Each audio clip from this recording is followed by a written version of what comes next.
What's going on, guys? It is me, Nevin Xavier, with another video. Today we are going to look at the Sigma 150 to 600mm lens. This is going to be my first impression of this lens. I only bought this a few days ago.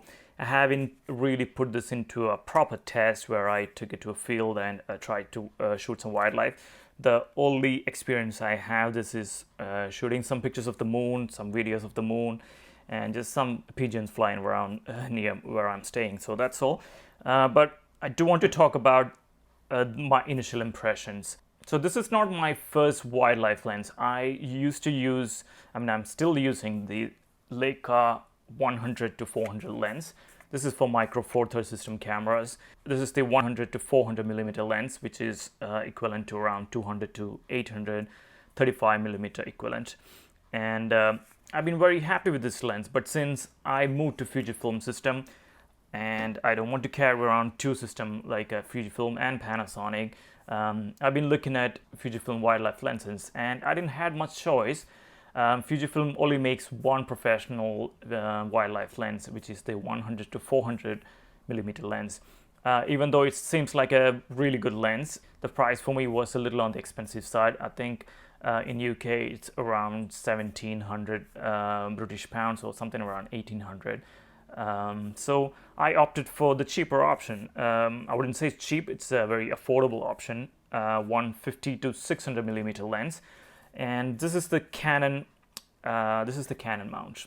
And I used the Fringer Pro 2 adapter with my Fujifilm camera, so I was expecting this lens to work pretty good. And in my initial testing, it is working just as a native lens. Maybe the focus is a little slower than the native lens, but when it comes to such a long range, it is kind of expected, especially when it comes to 600. Even though I found autofocus not working when I used the Sigma 2x converter with this lens. So that was a bit surprising, maybe because I was taking picture of the moon, maybe since it's nighttime and it is hard to focus anyway.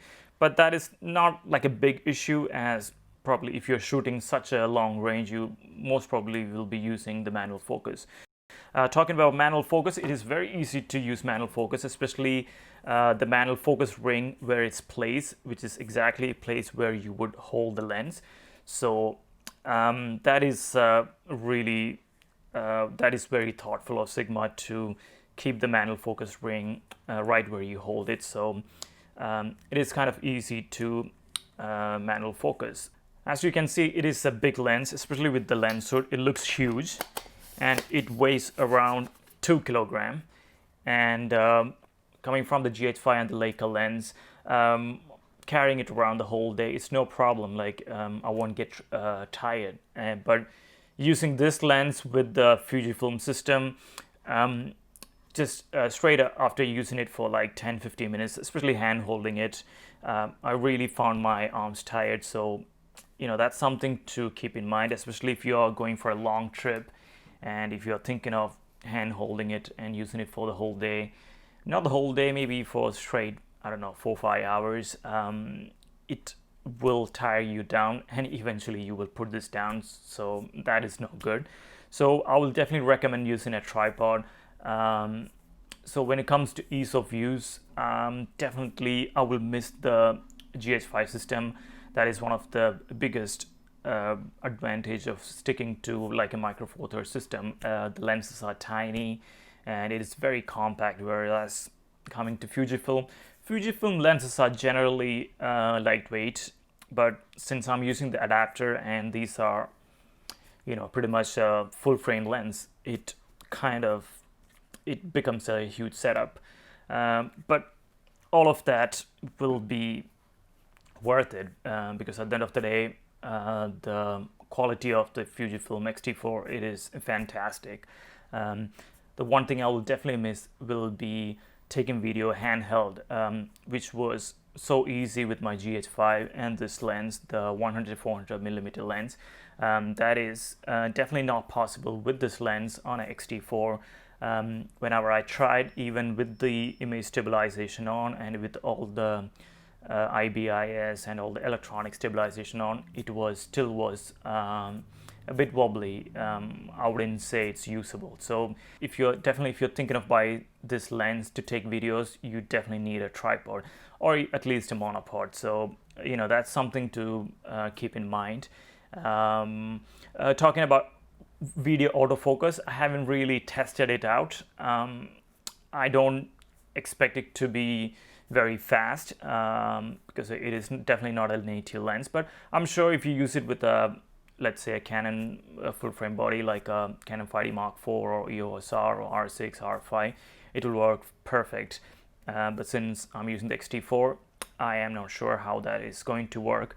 But yeah, overall impression, it looks like a very solid lens.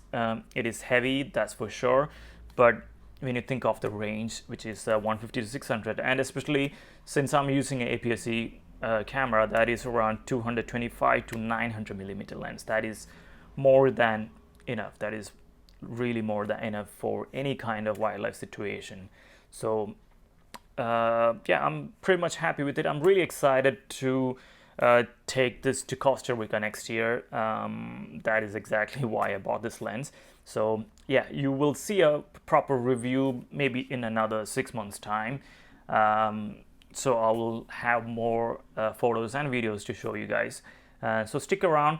If you like to buy this lens, I do have an Amazon link on the description, so please do click the link. That is one of the easiest way to support this channel. If you're not planning to buy this lens, that's okay. You can still like the video, and if you are not subscribed to the channel, please do consider subscribing. And that's all from me today, guys, and thank you very much for sticking around. I'll see you for the next one. Thank you.